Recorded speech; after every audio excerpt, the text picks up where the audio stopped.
Le miroir ne montre jamais tout. Il renvoie des contours, des gestes et des traits que le temps a dessinés, mais ce qui te regarde en retour n'est pas prisonnier de la surface. Quand tu te vois reflété, qui regarde vraiment? L'image bouge, mais l'observateur reste immobile, silencieux, intact. Entre le reflet et le regard, il existe une frontière invisible, le point où la conscience s'éveille à elle-même et perçoit qu'elle a toujours été là, observant tout sans jamais avoir été le quelqu'un de l'histoire. Ce que nous appelons le moi n'est peut-être qu'un reflet scintillant à la surface de l'eau, tandis que le lac lui-même, vaste et serein, est le véritable observateur. L'esprit humain a le don de construire des scénarios si convaincants qu'ils deviennent des prisons invisibles. Dès l'enfance, nous apprenons à nommer les sensations, à étiqueter les émotions, à mesurer les comportements et à aligner nos expressions sur ce que le monde attend. Sans nous en rendre compte, nous créons un personnage qui se déplace entre rôle et contexte, un « moi » fonctionnel, cohérent, qui soutient l'histoire personnelle.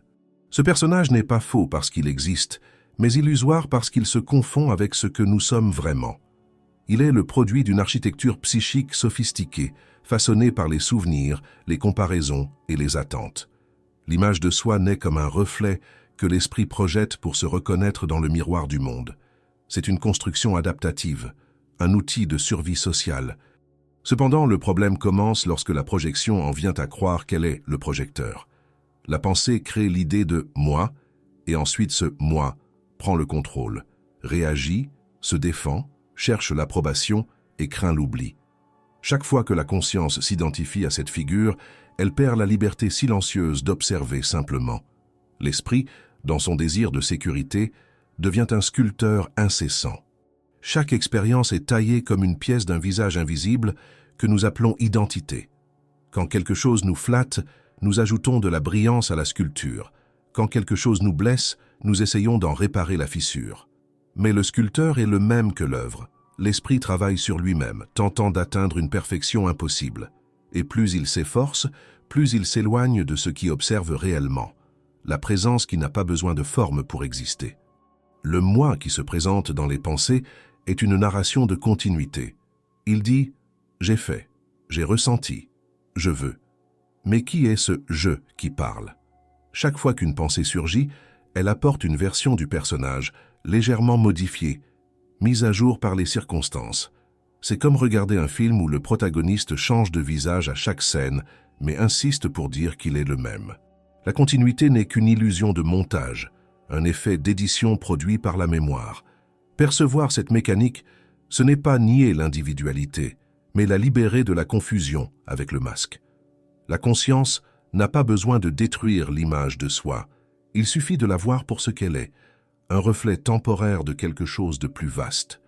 La clarté surgit lorsque l'observateur cesse de lutter contre l'image et se contente de la contempler, comme on regarde passer les nuages en sachant que le ciel n'a pas besoin d'eux pour exister.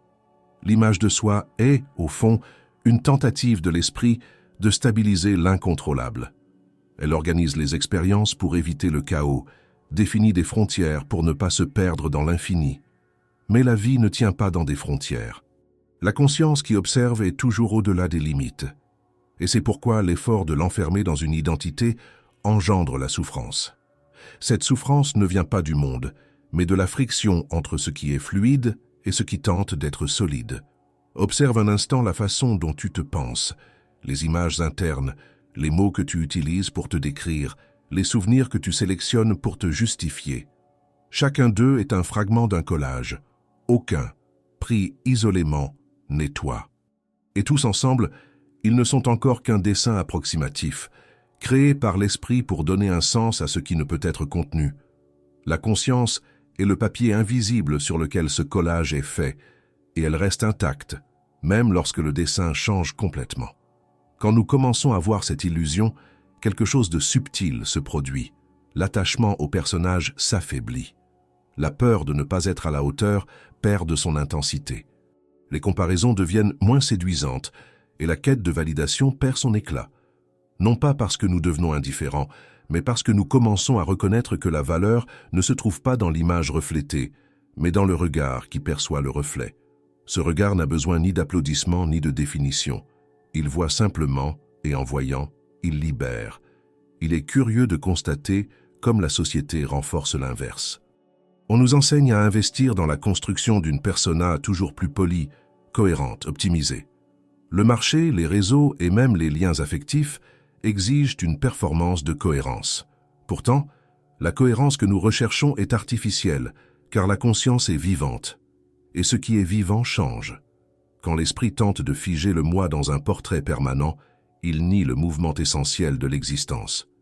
Peut-être que la plus grande erreur de l'être humain est de tenter de se reconnaître dans le miroir sans percevoir que le miroir est à l'intérieur. Le véritable observateur n'est pas l'image reflétée, mais l'espace silencieux où toutes les images apparaissent et disparaissent. Et lorsque cet espace est reconnu, le personnage cesse d'être un imposteur et devient simplement une expression temporaire du tout.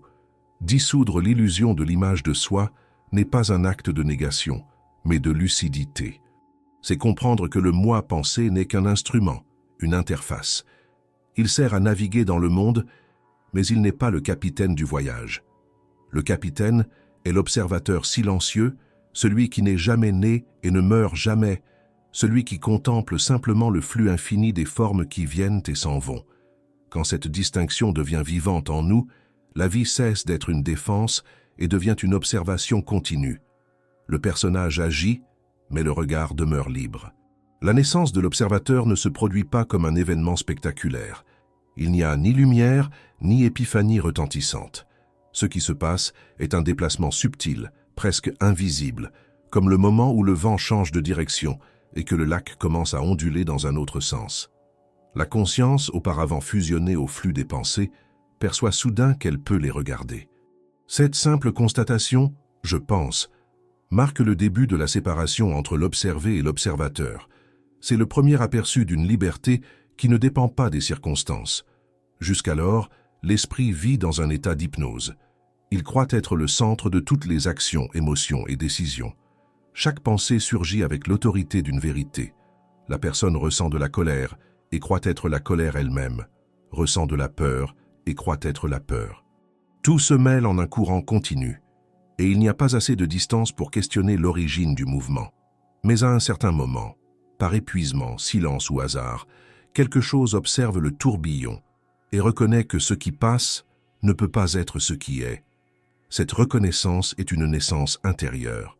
Ce n'est pas la naissance d'un nouveau moi, mais le souvenir de quelque chose qui a toujours été là, caché sous des couches de bruit. L'observateur ne se crée pas, il se révèle. Il a toujours existé mais était voilé par l'identification au contenu de l'esprit. Quand l'attention se tourne vers la pensée elle-même, le miroir cesse d'être opaque et recommence à refléter ce qu'il est vraiment. La pure conscience témoignant du jeu des formes. Il y a une différence profonde entre penser et observer la pensée.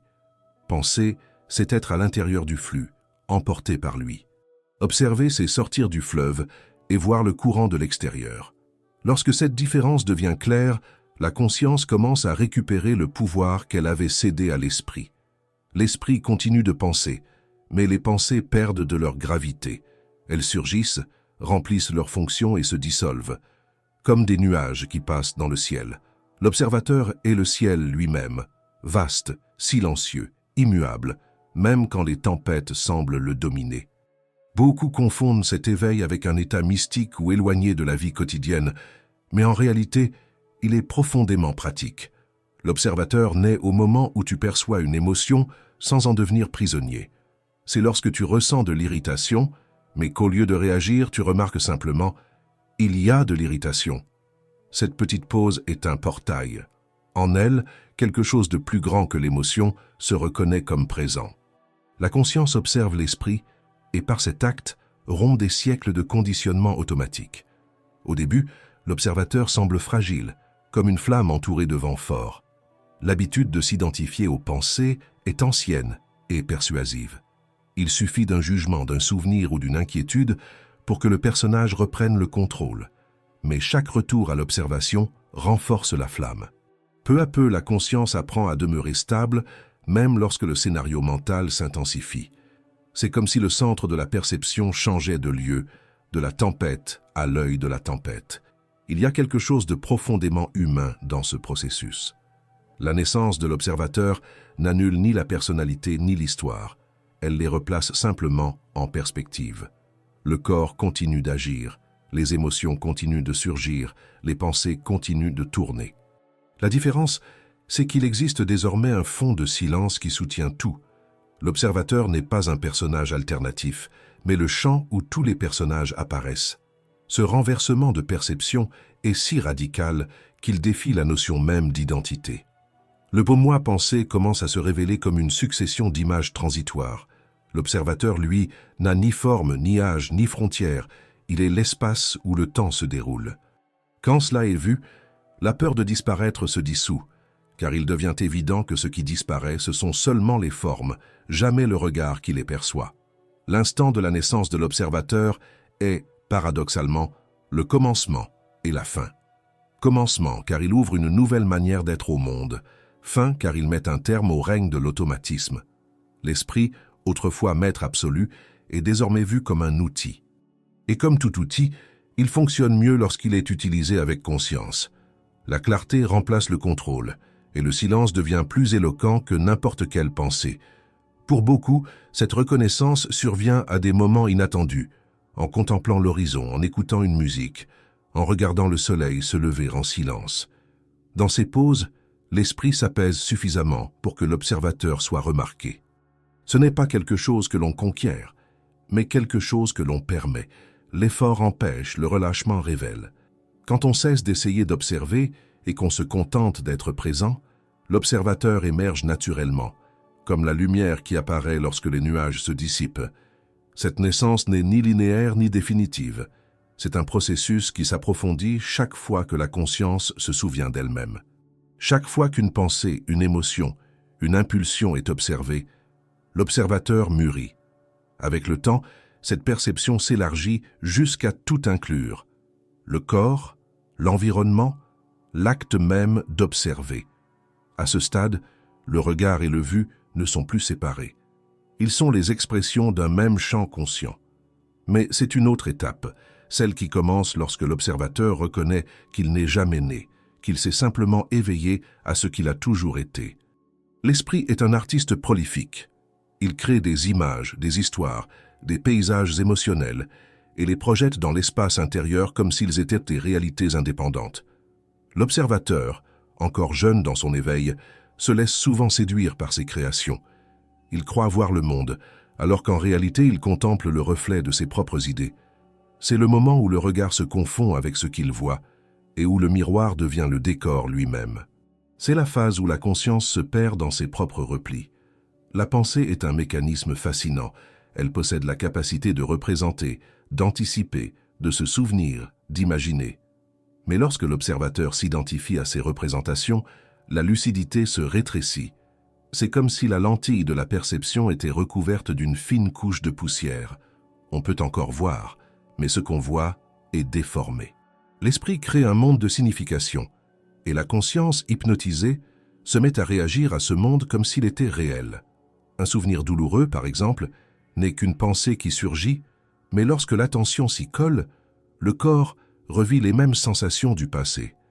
L'observateur oublie qu'il ne fait que témoigner d'une image mentale et recommence à jouer dans l'intrigue.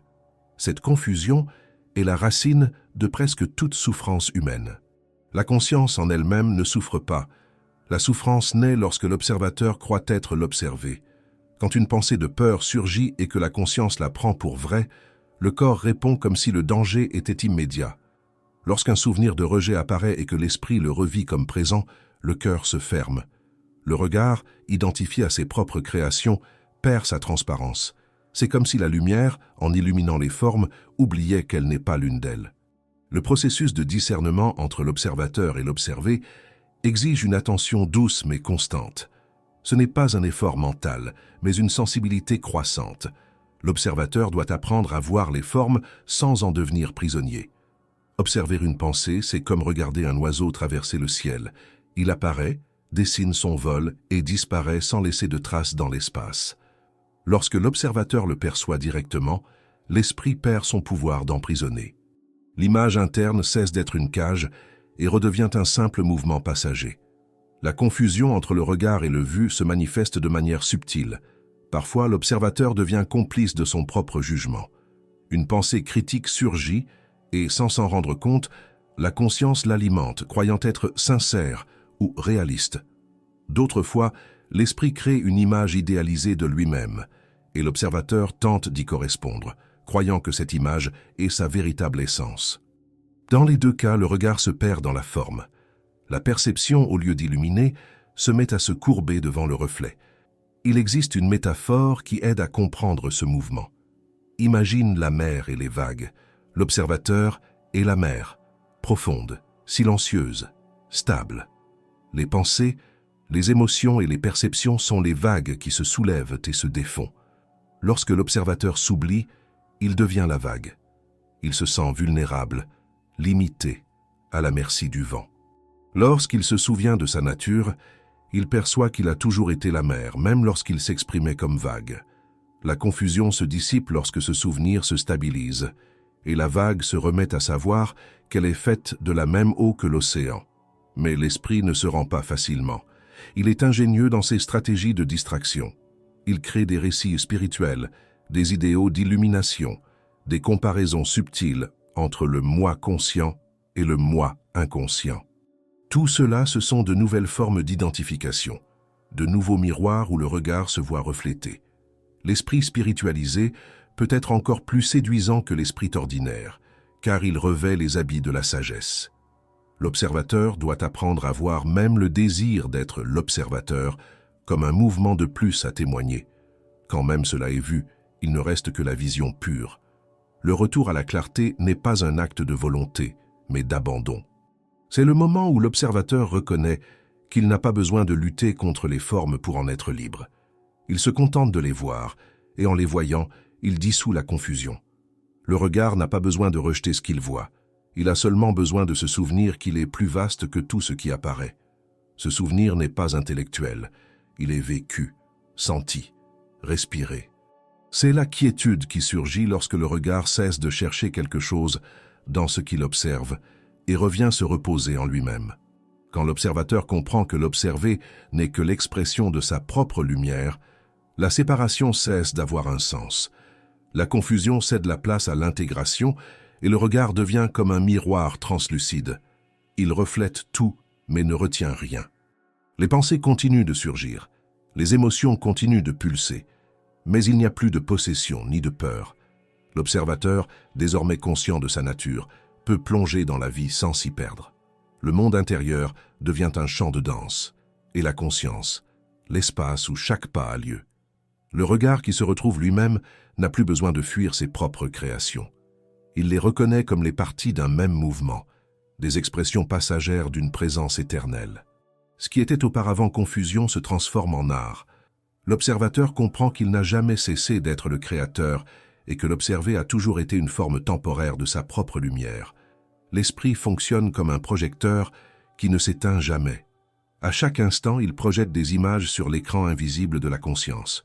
Ce que nous voyons, ressentons et croyons être naît de la relation entre cette projection et le regard qui la contemple.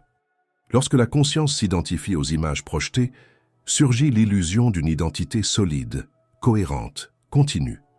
Mais en vérité, cette identité est un film en projection permanente, un ensemble de pensées répétées si souvent qu'elles ont fini par paraître réelles. Chaque pensée apporte avec elle une charge d'interprétation. Elle ne décrit pas la réalité, mais la traduit selon un filtre accumulé de souvenirs, d'émotions et de conditionnements. Quand l'esprit dit « ceci est bien »,« cela est mal »,« je suis comme si », il n'énonce pas des faits, il construit des significations. La pensée, donc, ne reflète pas le monde, elle le recrée, le modelant à l'image des croyances qui la soutiennent. Et la conscience, en oubliant sa nature d'observatrice, se met à habiter cette construction comme si elle était une véritable demeure. Le pouvoir de la pensée réside dans sa capacité à condenser l'immensité de l'expérience en forme compréhensible.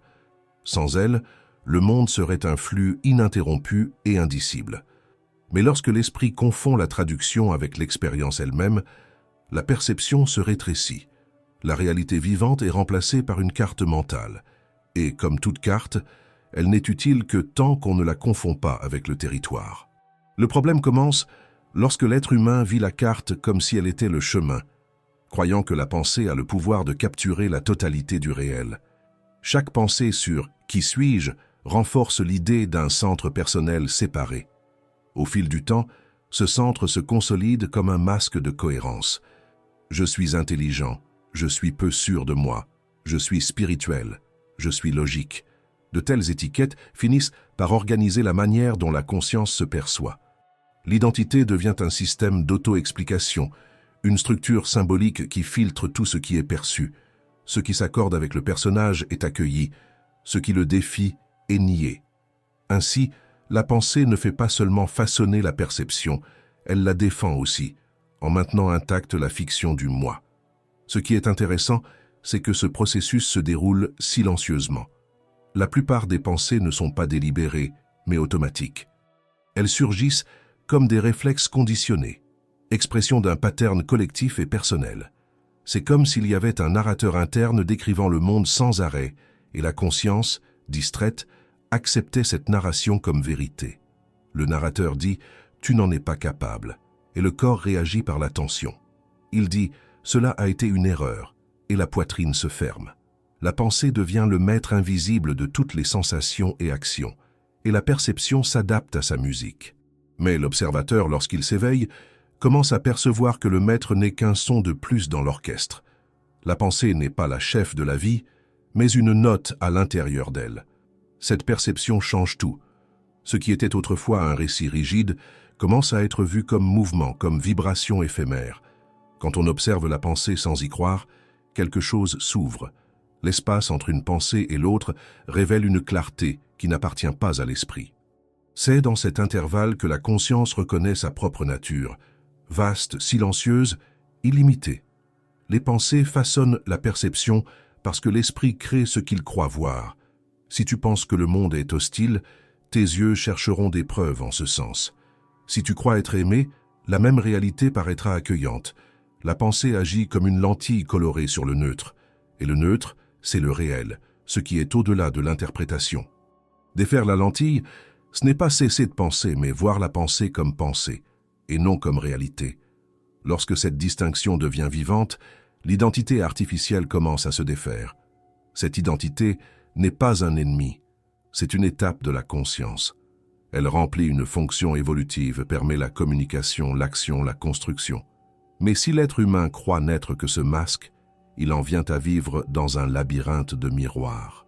Chaque pensée en reflète une autre, chaque image alimente la suivante, et le centre véritable, l'observateur silencieux, disparaît sous l'éclat du reflet. L'esprit devient une maison d'écho où sa propre voix revient déguisée en monde. La libération commence lorsque l'observateur perçoit l'écho et se tourne vers le silence d'où le son est né. Dans ce silence, il n'y a pas de forme fixe. Le « moi » disparaît comme un mot trop prononcé, usé jusqu'à perdre son sens. Ce qui demeure est la pure présence, antérieure à toute pensée. Et paradoxalement, c'est de cette absence d'identité que naît l'authenticité. La vie recommence à couler sans le poids de l'image de soi. Les actions cessent d'être des réponses automatiques et deviennent des expressions spontanées de la conscience vivante.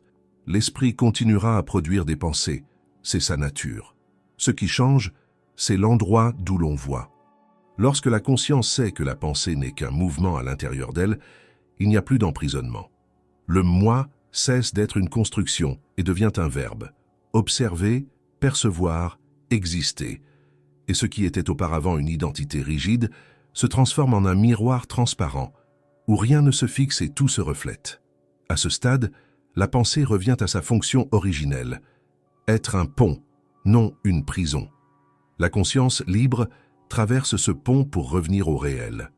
Le premier indice que quelque chose en toi est en train de changer surgit lorsque le silence commence à sembler plus vrai que le discours intérieur. Les mots qui autrefois définissaient qui tu étais, tes certitudes, tes opinions, tes histoires, perdent de leur densité. C'est comme si le son devenait écho et que dans l'écho, quelque chose se rappelait qu'il y a toujours eu une écoute derrière tout. À cet instant, le masque commence à se fissurer. Le personnage que l'esprit a créé pour jouer le rôle de toi se révèle fragile, presque caricatural. Il tente de rester en scène, mais la conscience désormais lucide vois le truc. Le faux « moi » est fait de gestes hérités, de croyances répétées et de réactions automatiques. Il se nourrit de l'habitude de penser à soi.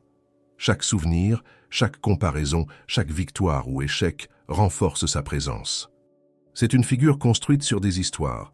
Je suis ce que j'ai vécu. Je suis ce que je pense. Je suis ce que les autres disent que je suis. Lorsque la conscience commence à observer cet amas de définitions, quelque chose d'essentiel se produit. La présence qui se voyait auparavant comme personnage se met à se percevoir comme scène. Pendant longtemps, le personnage est nécessaire. Il organise la vie sociale, traduit les intentions, crée un récit de continuité. Mais avec le temps, la rigidité de cette identité commence à étouffer l'espace intérieur. L'esprit devient un théâtre où le même rôle est interprété chaque jour, tandis que le véritable acteur, fatigué, observe de l'intérieur du masque. Lorsque la perception mûrit suffisamment, cette fatigue se transforme en lucidité. La conscience perçoit qu'elle n'a plus besoin de jouer, que la scène peut demeurer, mais que le rôle peut être lâché. Le démasquage n'est pas un effondrement, c'est une révélation. Quand le personnage est vu, le regard cesse de le confondre avec le réel. Les réactions automatiques deviennent visibles. La conscience du schéma surgit.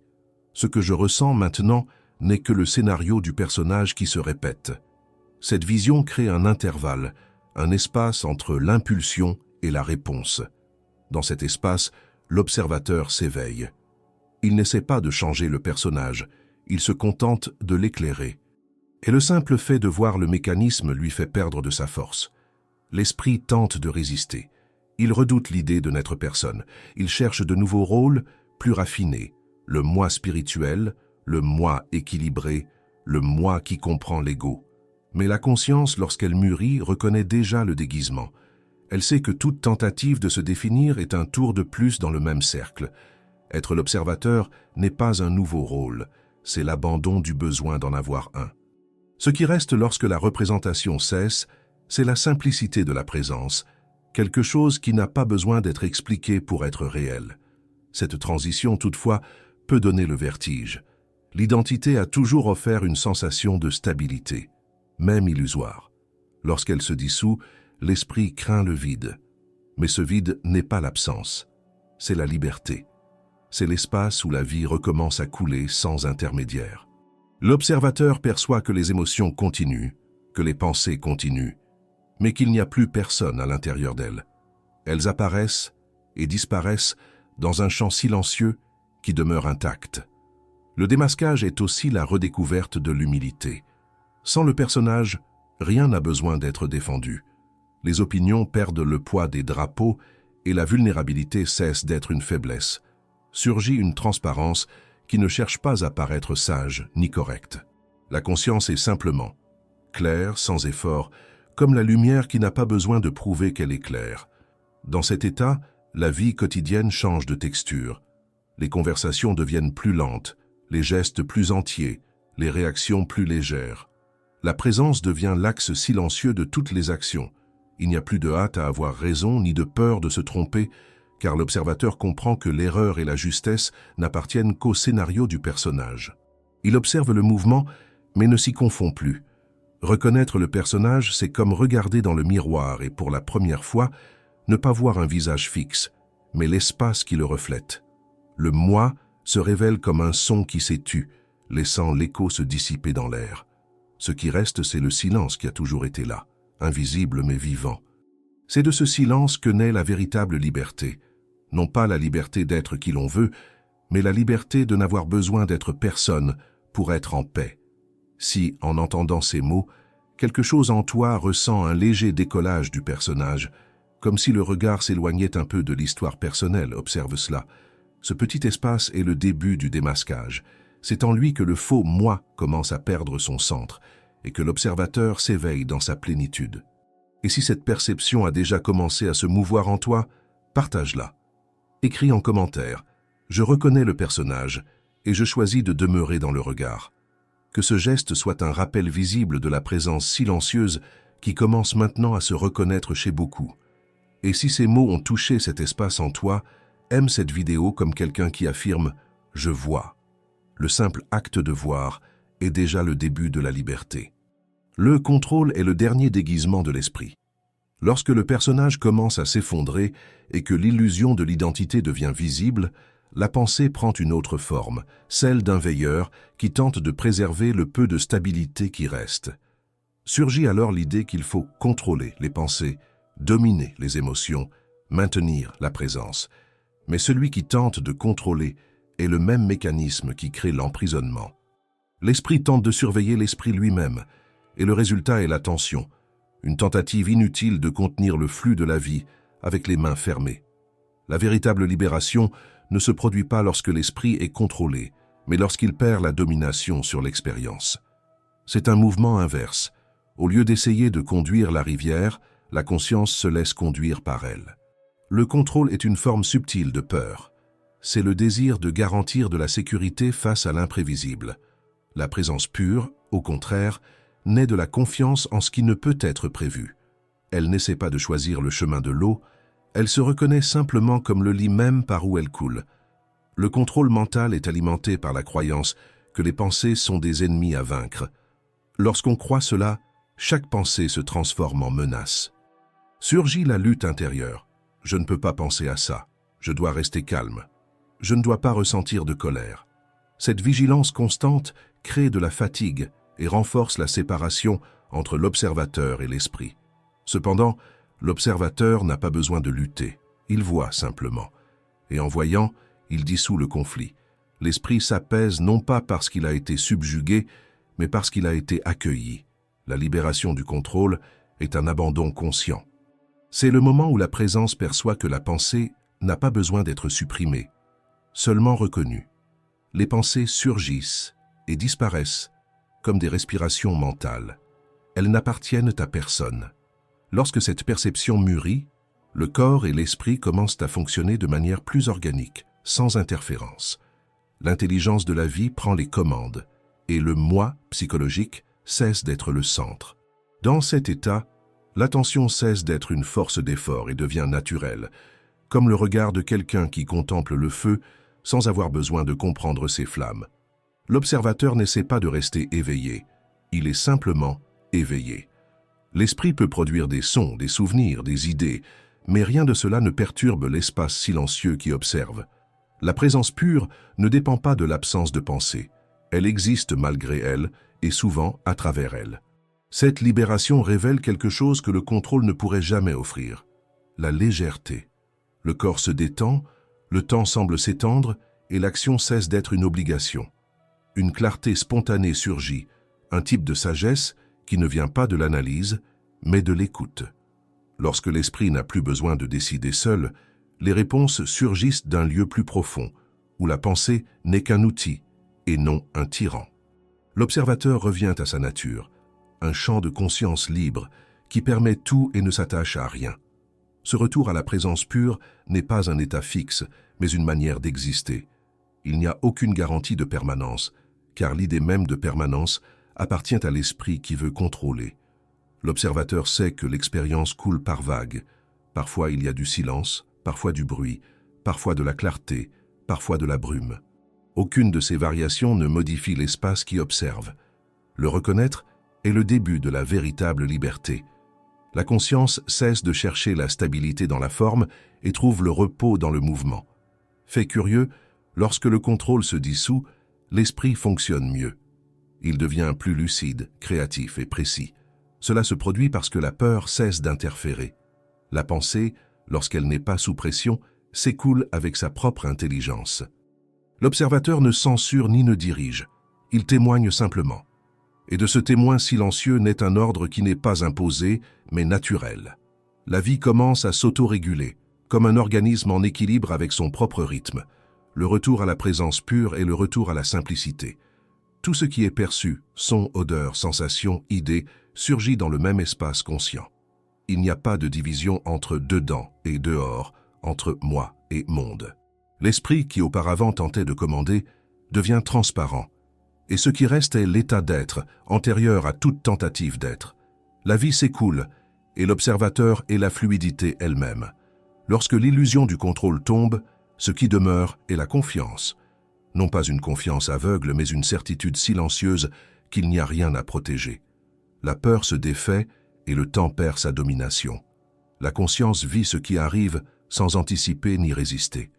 Ce qui auparavant semblait chaos se révèle harmonie, et ce qui nécessitait de l'effort devient naturel. C'est comme si l'univers respirait à travers toi et que tu n'étais que l'intervalle entre l'inspiration et l'expiration, le point immobile où tout arrive. C'est la liberté qui ne peut être ni apprise ni conquise, seulement rappelée. Elle a toujours été là, dissimulée sous les couches de contrôle.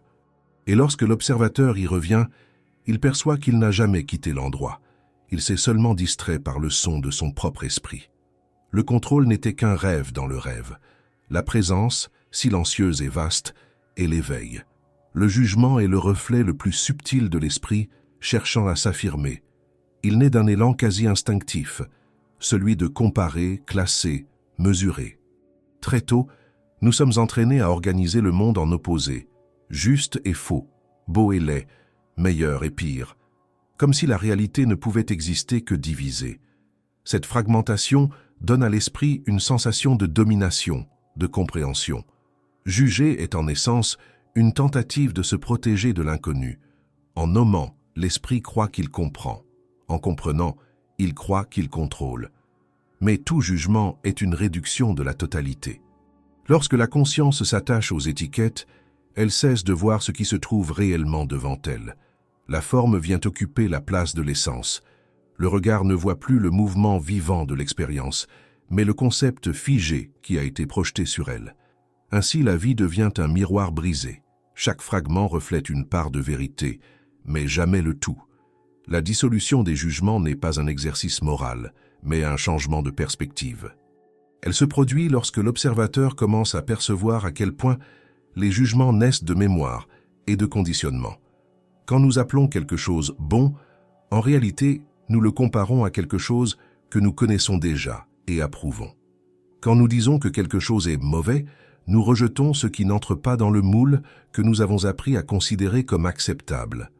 Le jugement est l'ombre du passé projetée sur le présent.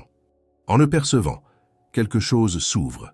L'observateur commence à remarquer que le monde n'a pas besoin d'être divisé pour être compris. Chaque expérience peut être vue dans sa totalité, sans nécessité d'une étiquette immédiate.